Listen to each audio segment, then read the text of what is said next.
turashimire ko muzindutse murumviriza ijwi ry'Amerika.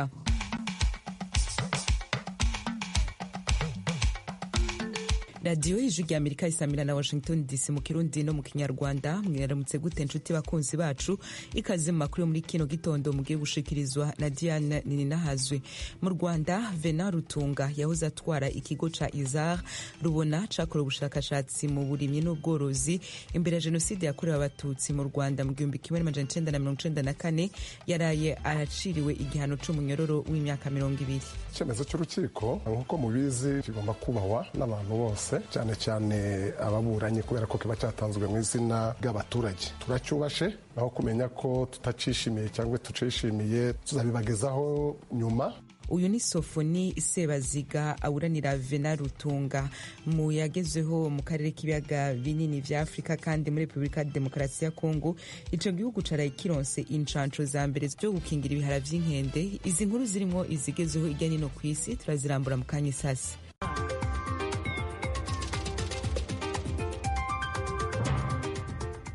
Reka amakuru yacu tuyatangurane na mugenzi wacu Geoffrey Mutagoma atubwire agezeho irya nino kw'isi. Repubulika ya Demokarasi ya Kongo yaraye yakiriye inkingo za mbere z'indwara y'ubushita bw'inkende. Abakozi b'inzego zishinzwe ubuzima baravuga ko bizeye ko zizagira uruhare rukomeye mu kurinda ikwirakwira ry'iyi ndwara. Umuryango w'Abibumbye uheruka kwemeza ko ari icyorezo gihangayikishije isi. Indwara y'ubushita bw'inkende yatangiriye muri Repubulika ya Demokarasi ya Kongo, ikwira mu bihugu bituranye nayo n'ahandi muri Afurika, ariko ibura ry'inkingo ryatumye kuyikumira biruhanya. Indege itwaye imiti yatanzwe n'umuryango w'ubumwe bw'ibihugu by'Uburayi yageze mu murwa mukuru Kinshasa isaa 7 zo muri icyo gihugu ejo kuwa kane, nk'uko bitangazwa n'umunyamakuru w'ibiro ntaramakuru by'Abongereza Reuters wari uhari.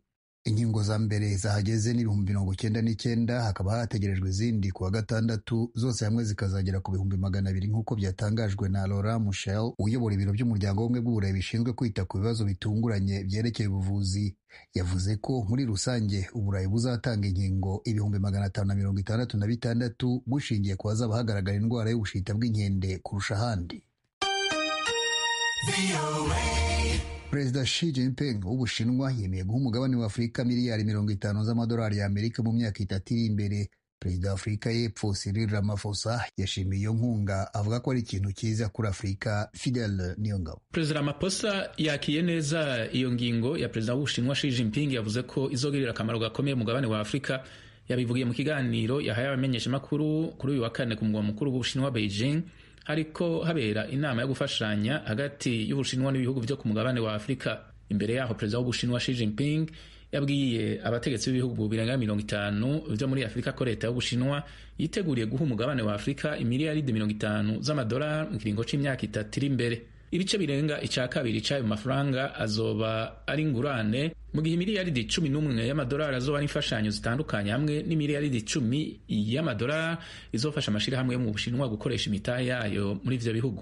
Abategetsi b'ibihugu byo muri Afurika barateye igikumu ku masezerano atari make n'Ubushinwa muri iyi ndwi yo gukorana kurushiriza mu bijanye n'inyubako, uburimyi, gucukura ubutare, ubudandaji n'amasoko ntanganguvu.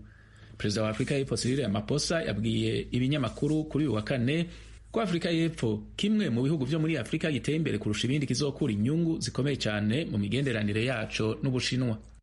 Rebecca Cheptegei wakiniraga igihugu cya Uganda mu mukino wo gusiganwa ku maguru mu mikino mpuzamahanga ya Olympique yaraye yitabye Imana. Yari mu bitaro yivuza ubushye nyuma y'uko umugabo buzuraga amusutseho peteroli aramutwika. Itangazamakuru ryo muri Uganda no muri Kenya rivuga ko ibice by'umubiri we bibarwa kuri 75% byahiye. Abaye umugore wa gatatu witabira imikino mpuzamahanga wiciwe muri Kenya kuva mu mwaka wa 2021. Yaguye mu bitaro byo mu mujyi wa Eldoret nyuma y'uko bimwe mu bice by'ingenzi by'umubiri we binanirwa gukomeza gukora nk'uko byatangajwe n'abaganga bo muri ibyo bitaro. Ikinyamakuru The Standard cyandikirwa muri Kenya cyavuze ko umugabo wamutwitse nawe yahiye ku rugero rwa 30%. Minisitiri w'imikino muri Kenya Kipchumba Murkomen yavuze ko urupfu rw'uyu mugore w'imyaka 33 hari igihombo ku karere kose kandi hari ubutumwa ku ihohoterwa rikorerwa abagore rikwiriye kwamaganwa. Muri Uganda, ishyirahamwe ry'umukino w'abasiganwa ku maguru ryasabye ko ibyakorewe Cheptegei bikurikiranwa mu butabera. Sumubyara Joseph Cheptegei yabwiye abanyamakuru ko arimo gusaba ubutegetsi kumurindira abana n'ibyo asize, yemeza ko ibyabaye byatewe n'amakimbirane ashingiye ku butaka bari bafitanye n'uwo mugabo. Abagore n'abakobwa babarirwa kuri 34% muri Kenya bari hagati y'imyaka 15 na 49 bakorerwa ihohoterwa nk'uko byatangajwe n'imibare itangwa na leta mu mwaka wa 2022. Iyi mibare yerekana ko abashatse aribo bakunze kwibasirwa n'aka kaga. Ishami rya ONU ryita ku iterambere ry'abagore rivuga ko abagera kuri 41% birangira basabye gatanya kubera amakimbirane yo mu ngo.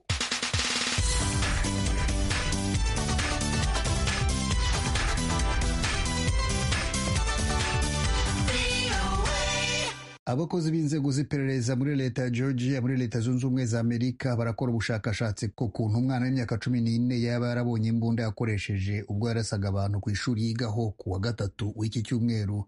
Uyu munyeshuri witwa Colt Gray w'imyaka 14 yarashe abanyeshuri babiri n'abarimu babiri akomeretsa abandi bantu 9 ku ishuri rikuru rya Appalachia riri muri leta ya Georgia nk'uko byemezwa n'inzego z'umutekano. Inzego z'iperereza kandi zirasuzuma niba harabayeho ibimenyetso byashoboraga kuba imbuzi mbere y'uko icyo gikorwa kiba bishingiye ku bibazo baherukaga kubaza uyu mwana na se. Uyu munyeshuri na se umubyara mu mwaka wa 2023 inzego z'umutekano zababajije ibyerekeye ibikangisho byagaragaye kuri interineti ku rubuga mpuzambaga rwa Discord ku muntu wavugaga ko hazasuka urusasu ku banyeshuri. Abashinzwe umutekano bavuga ko uyu muhungu na se bahakanye ko atari bo babikwirakwije. Se w'umwana yavuze ko afite imbunda akoresha mu guhiga ariko zifungiranye kandi umuhungu we atabasha gufungura aho ziri. Washington, ijwi rya Amerika. Muri Ukraine abagize inteko ishinga amategeko baraye batoye Andrei Sybiga kuba minisitiri w'ububanyi n'amahanga mushya w'icyo gihugu. Perezida Volodymyr Zelensky wa Ukraine ari mu ivugurura rigamije guhindura abajyanama bakuru. Sybiga w'imyaka 49 yasimbuye Dmytro Kuleba wagize uruhare runini mu kumvisha ibihugu by'Uburayi na Amerika gushyigikira igihugu cye mu ntambara kirwana n'Uburusiya. Sybiga uvuga icyongereza n'ururimi rukoreshwa muri Pologne yari yungirije minisitiri w'ububanyi n'amahanga akaba yarigeze kuba ambasaderi muri Turukiya. Afatwa nk'umuntu wa hafi cyane kuri Andriy Yermak uyobora ibiro bya Perezida Zelensky kuruta uko Kuleba yari amumezeho. Nubwo Kuleba yarazwiho ubuhanga mu bijyanye na diplomasi, ikurwa rye kuri ako kazi ni kimwe mu byo Perezida Zelensky arimo gukora mu rwego rwo gukaza politiki y'ububanyi n'amahanga nk'uko amakuru y'imbere mu gihugu abyemeza. Umuvugizi wa Minisiteri y'Ububanyi n'Amahanga ya Leta Zunze Ubumwe za Amerika yatangaje ko Minisitiri Antony Blinken yamuhamagaye kuri telefoni kumushimira ubucuti bari bafitanye kuva batangira gukorana. Gusa ibiro ntaramakuru by'Abafaransa AFP byo byatangaje ko hari amakuru aturuka mu ishyaka rya Zelensky yemeza ko Kuleba atarakirebwa neza muri perezidansi ya Ukraine.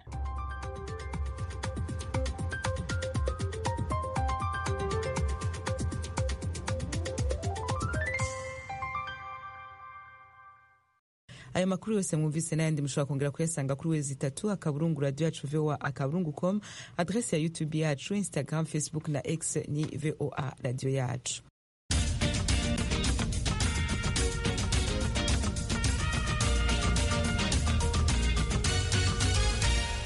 Mu karere k'ibiyaga binini ubu naho abakuru b'inzego z'iperereza b'u Rwanda, Repubulika ya Demokarasi ya Kongo na Angola barahuriye Rubavu mu Rwanda mu mpera z'ukwezi kwa munani inyuma y'ibiganiro vyaranzwe n'impaka nyinshi bakoranye igenekerezo rya 29 na 30. Impande zompi zumvikanye ku mugambi wo kuvana ingabo z'u Rwanda muri Kongo no kwaka ibirwanisho umurwi wa FDLR urwanya ubutegetsi bw'u Rwanda. Ibindi kuri no nkuru na Venuste Nshimiyimana. Nk'uko bitangazwa n'ikinyamakuru Africa Intelligence cyandikirwa mu Bufaransa, abakuru b'inzego zishinzwe iperereza b'u Rwanda, Repubulika ya Demokarasi ya Kongo na Angola bahuriye mu biganiro byakozwe mu ibanga rikomeye bigamije gushaka inzira yo kurangiza intambara mu burasirazuba bwa Repubulika ya Demokarasi ya Kongo. Ibyo bumvikanyeho bizashyikirizwa abaminisitiri b'ububanyi n'amahanga. Inama yabereye i Rubavu yari yobowe na Mathias Bertino Matombo uyobora ibiro bishinzwe iperereza hanze y'igihugu muri Angola, akaba ari nawe wari umuhuza w'ibiganiro hagati ya General de Brigade Jean Paul Nyirubutama wungirije umuyobozi w'urwego rw'igihugu rushinzwe iperereza n'umutekano mu Rwanda n'umuyobozi w'ibiro bya gisirikare bishinzwe iperereza General Christian Ndaiwel. Wumvikanye ku byemejwe muri ibyo biganiro na Justin Inzun Kakiyaki wari uhagarariye ushinzwe iperereza muri Kongo mu biganiro byabereye i Goma iminsi 10 mbere y'uko bibera mu Rwanda. Bukavu niho impande zose uko ari eshatu, u Rwanda, Kongo na Angola nk'umuhuza bashyize umukono kuri raporo yerekeranye n'umutekano n'amahoro mu burasirazuba bwa Repubulika ya Demokarasi ya Kongo na gahunda inoze yo guca intege umutwe wa FDLR no kuvana ingabo z'u Rwanda muri Kongo. Ikinyamakuru Africa Intelligence kivuga ko iyo gahunda izakorwa mu ntera 10 mu gihe cy'iminsi 120, ikazabimburirwa n'amanama hagati y'abayobozi b'ingabo n'abashinzwe iperereza b'u Rwanda na Kongo kugira ngo bahane amakuru kandi basuzumire hamwe uko ikibazo giteye. Africa Intelligence ikomeza ivuga ko intera yo guca intege umutwe wa FDLR irimo nibura iminsi 5 y'ibikorwa bya gisirikare bizibasira uwo mutwe bikozwe n'ingabo za Kongo FARDC zishobora kuzafatanya n'ingabo z'u Rwanda. Nyuma y'igenzurwa ry'imigendekere y'icyo gikorwa nibwo ingabo z'u Rwanda zizatangira kuva muri Kongo kandi ingamba zashyizweho n'u Rwanda zo kwirinda zigatangira gukorwaho. Icyo gihe nibwo gahunda yo kwambura intwaro, kuvana mu gisirikare no gusubiza mu buzima busanzwe abarwanyi ba FDLR bizatangira. Ikinyamakuru Africa Intelligence gikomeza kivuga ko kugira ngo impande zombi zubake ukwizerana, General de Brigade Nyirubutama yibukije General Ndaiweri ko ubuyobozi bwa Kongo bugomba kurwanya ivangura ry'abatutsi. Icyemezo cyo kubuza abasirikare bakuru b'Abanyarwanda kuba mu nzego z'akarere zishinzwe umutekano muri Kivu ya ruguru cyahise gikurwaho. Abasirikare 3 b'u Rwanda n'abandi 3 ba Kongo bazoherezwa mu rwego rushinzwe kugenzura ko nta bushotoranyi buba hagati y'ibihugu byombi, aho bazafatanya n'Abanyangora 18. Leta y'u Rwanda yarangije gutanga amazina y'abasirikare 3 yifuza kuzohereza i Goma. Ikindi Kigali na Kinshasa bumvikanyeho n'ishyirwaho ry'urwego rushinzwe kugenzura ko ibihugu byombi bifite umutekano. Itariki ruzatangiraho gukora izemezwa n'inama y'abaminisitiri b'ububanyi n'amahanga b'ibihugu byombi izabera i Rwanda mu minsi iri imbere. Tukivuga ku vy'u Rwanda, Venant Rutunga yahoze atwara ikigo ca Izar Rubona cakora ubushakashatsi mu burimyi n'ubworozi imbere ya jenoside yakorewe abatutsi mu Rwanda yahanishijwe igihano c'umunyororo w'imyaka 20 yagiriwe n'ivyaha vya jenoside. Eric Bagirubusa yarahasomewe ino ngingo ejo ku munsi wa kane. Iki gihano urukiko rukuru rwahanishije wari umuyobozi w'ikigo cya Izar Rubona rwagishingiye ku isesengura rwakoze rikomoka ku bimenyetso byatanzwe n'ababuranyi bombi ku byaha bya jenoside ubushinjacyaha bumurega. Ubushinjacyaha bwari bwasabiye bwana Venant Rutunga igihano cy'igifungo cya burundu muri gereza. Bumurega ubwicanyi bwa bamwe mu bari abakozi ba Izar Rubona ndetse n'impunzi z'abatutsi zari zahungiye ku musozi wa Gakera hafi ya Izar Rubona. Urukiko mu isesengura rwakoze rwabanje kwibaza niba hari uruhare rwa Rutunga mu iyicwa ry'abatutsi mu gutanga ibikoresho byakoreshejwe mu kwica abatutsi, uruhare mu iyicwa ry'abatutsi bakoraga muri Izar Rubona, n'uruhare rwa Rutunga mu gusaba abajandarume baje muri Izar Rubona bahagera bakica abatutsi mu Gakera babarirwaga hagati y'igihumbi n'ibihumbi 2. Rutunga we avuga ko yagiye guhuruza abo bajandarume mu mugambi wo kugira ngo barinde umutekano w'ikigo yarakuriye nyuma yaho byemejwe n'inama y'abakozi ba Izar Rubona. Avuga ko bahageze bagakora ikinyuranyo bityo ko Rutunga atagombye kubiryozwa. Kuri iyi ngingo urukiko rwavuze ko rusesenguye bumwe mu buhamya bw'abatangabuhamya rusanga bukwiye gushingirwaho nk'ikimenyetso simusiga. Rwashimangiye ko Rutunga ariwe wazanye abajandarume bishe abatutsi bo muri Izar Rubona no ku musozi wa Gakera. Rwavuze ko ubuhamya bwabo ari nta makemwa. Gusa urukiko rwasanze Rutunga ku giti cye nta gikorwa cy'ubwicanyi yakoze nko gufata intwari iyo ari yo yose ngo agire uwavutse ubuzima. Nicyo kimwe no gutegera ndetse no guhemba abisha abatutsi muri Izar Rubona mu kiswe kubahemba ikimasa n'inzoga mu bikorwa by'ubwicanyi. Rwavuze ko bamwe mu batangabuhamya bavuguruzanya. Urukiko rukuru kandi rukavuga ko rutashingira ku buhamya n'ibimenyetso by'abatangabuhamya batandukanye. Rwavuze ko butagaragaza uruhare rwa Rutunga mu gutegera cyangwa guhemba abishe n'abashyinguye abatutsi mu kigo cya Izar Rubona. Kumfu z'abakozi b'abatutsi bo muri Izar Rubona nta bimenyetso by'ubushinjacyaha bidashidikanywaho bigaragaza uruhare Rutunga yaba yarabigizemo nk'uko urukiko rubivuga. Rukavuga ko abajandarume Rutunga yasabye aribo bisha abatutsi barimo uwitwa Epa Kalisa. Rwamuhamije urwo ruhare ariko ruvuga ko abatangabuhamya kuri iyi ngingo nta bimenyetso bidashidikanywaho bigaragaza ko yagize uruhare mu mfu z'abatutsi yayoboraga. ku bijyanye n'intwaro gakondo abatangabuhamya bavuga ko zifashishijwe mu iyicwa ry'abatutsi bigizwemo uruhare n'uwayoboraga Isaac Rubona, rwasanze nta bimenyetso bifatika bigaragaza ko Rutunga yatanze amabwiriza ayo ari yo yose yo gutanga ibyo bikoresho. Rwanzuye ko ku cyaha cya jenoside nta gikorwa cyo kwica Rutunga ubwo yakoze, ahubwo ko hagomba kurebwa uruhare rwe mu kuzana abajandarume muri Isaac Rubona. Rwavuze ko bigize icyaha cy'ubufatanyacyaha muri jenoside. Umucamanza yavuze ko Rutunga yabaye icyitso muri jenoside kubera ko yagiye gusaba abajandarume. Yavuze ko kuba yaragiye kubasaba nk'umuyobozi w'ikigo cya Isaac Rubona yari azi ko ikibazanye kwari ukwica abatutsi muri icyo kigo ndetse n'abandi bari bahungiye ku musozi wa Gakera. Rwanzuye ko igikorwa Rutunga yakoze kigize inkunga ya ngombwa yo kwica abatutsi. Kuko uburegwa avuga ko tazira ibyakozwe n'abajandarume yari yasabye ngo barindire ikigo umutekano, urukiko rwavuze ko nta shingiro bifite. Rwabishingiyeho rumuhamya icyaha cy'ubufatanyacyaha muri jenoside, ruvuga kandi ko gihwana n'icyaha cya jenoside. Umucamanza yavuze ko mu myitwarire n'imiburanire ya Rutunga mu mizi ataguye ubutabera. Yavuze kandi ko bwari ubwa mbere bwana Rutunga ahanwe n'inkiko bikamubera impamvu nziza nyoroshyacyaha. Rwamukatiye igihano cy'igifungo kingana n'imyaka 20 muri gereza. Nta marangamutima adasanzwe uregwa yagaragaje nyuma yo kumva icyemezo cy'umucamanza uretse kumubona akomeye ku masura. Sofonise Baziga, umunyamategeko umwunganira, yirinze kwinjira mu mizi ku bireba icyemezo cy'umucamanza hatarabona ingingo ku yindi muzashingiyeho bahamya Rutunga icyaha.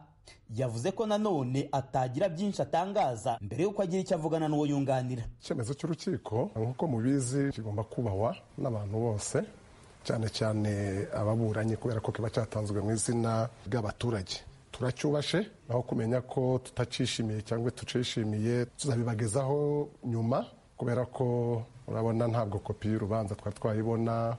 Tugomba gusura umukiriya wacu ku igororero afungiyeho kugira ngo tuganire ku cyemezo cyafashwe ndetse turebe n'izindi ntambwe zishobora guterwa nyuma ziramutse dusanze ari ngombwa.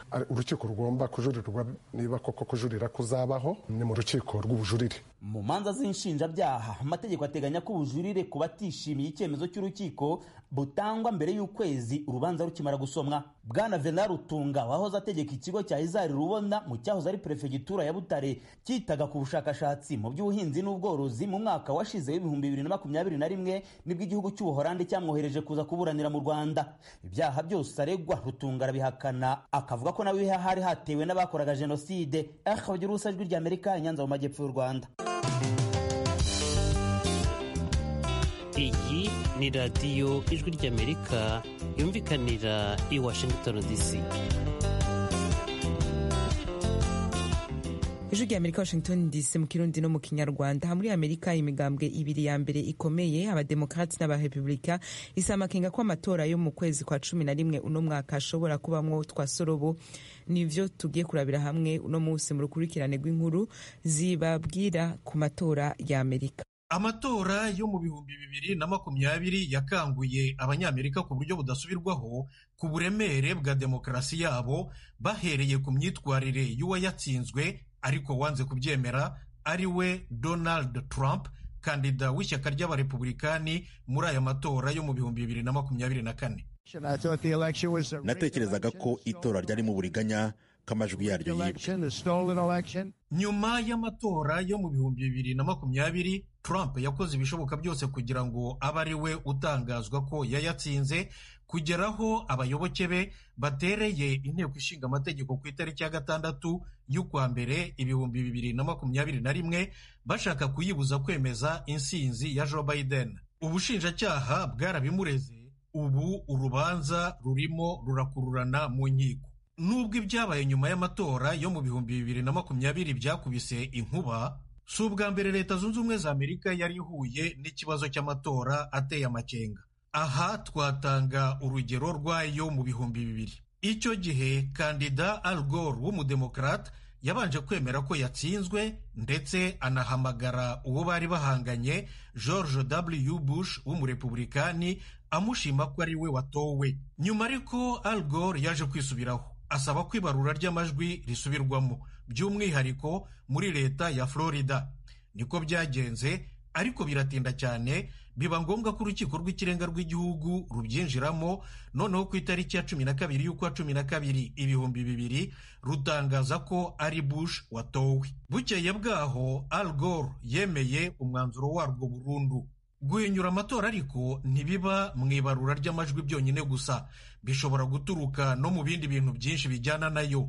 Ingero ni nko gukora urutonde rw'abantu bazatora, gutora ubwabyo, kubarura no kwemeza amajwi. Muri aya matora yo muri uyu mwaka, abarepublikani barega abademokrate ko baba bategura kuzatoresha abantu badafite uburenganzira bwo gutora no kwangiza imashini z'itora kugira ngo zizayobye amajwi ziyahe abademokrate.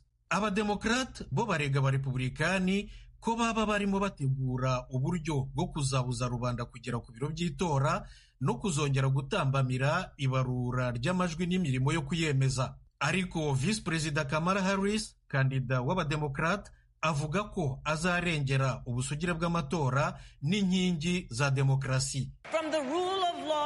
Guhera ku ihame ryo kugendera ku mategeko, kugera ku matora yisanzuye kandi ari mu muco, no guhererekanya ubutegetsi mu mutekano n'amahoro.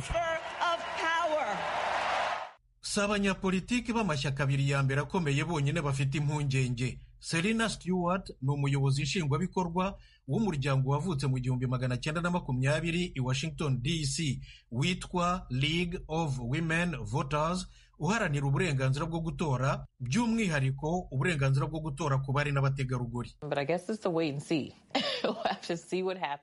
Yewe ni ugutegereza tukareba, ni ukurindira ikizaba, ibizava mu matora, uko rubanda bayiyumvamo, niba hazabaho imyigaragambyo, no kumenya niba izarenga umurongo ikavamo urugomo.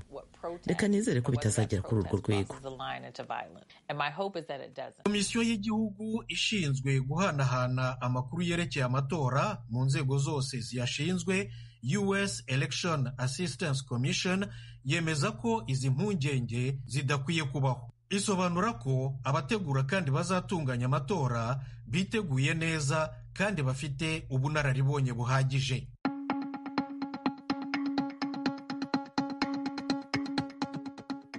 Ijwi ry'Amerika no ngaha dusozereye amakuru yacu twari tubafitiye muri kano gatondo. Kuri mikoro mwari kumwe na Diane Ninahazwe, Nadia Taha niwe yari muhinga bw'ivyuma. Twembi twifurije umunsi mwiza mu banyu no mu vyanyu.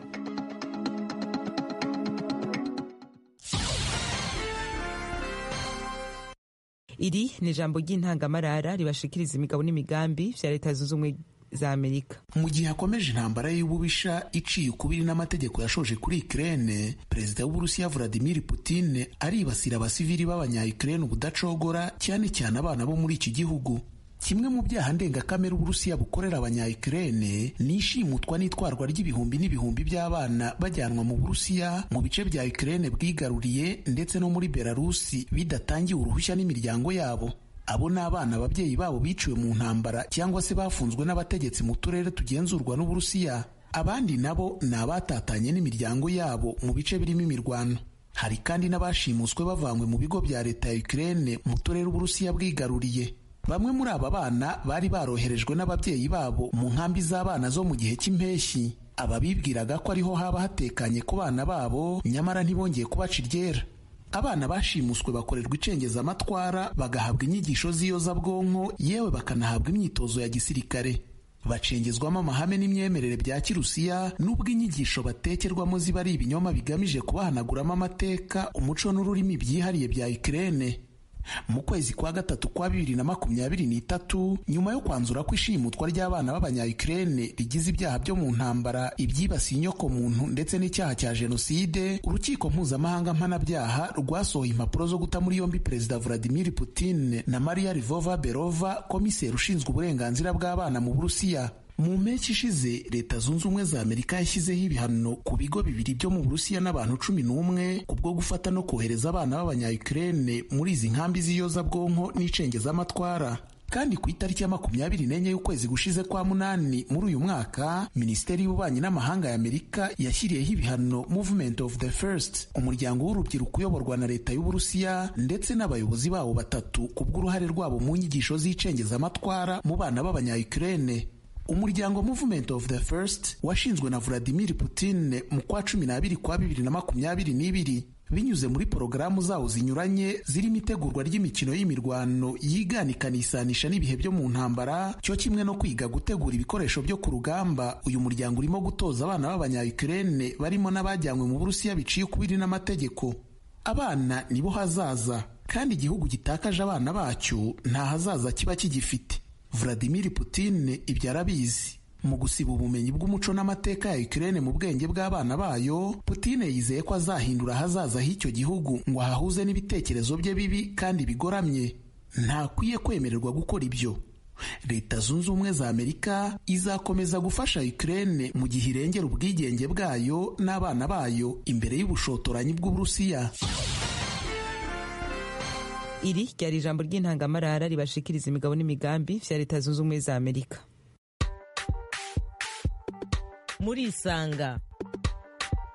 Murisanga ni ikiganiro cy'ijwi rya Amerika kibanda ku bibazo binyuranye byo mu karere k'ibiyaga bigari bya Afurika. Ikiganiro gitumira abantu bo mu nzego zitandukanye bagasubiza ibibazo by'abakunzi b'ijwi rya Amerika. Je ndi mu ntara ya Muyinga aho bita muri komine Giteranyi aho bitatura.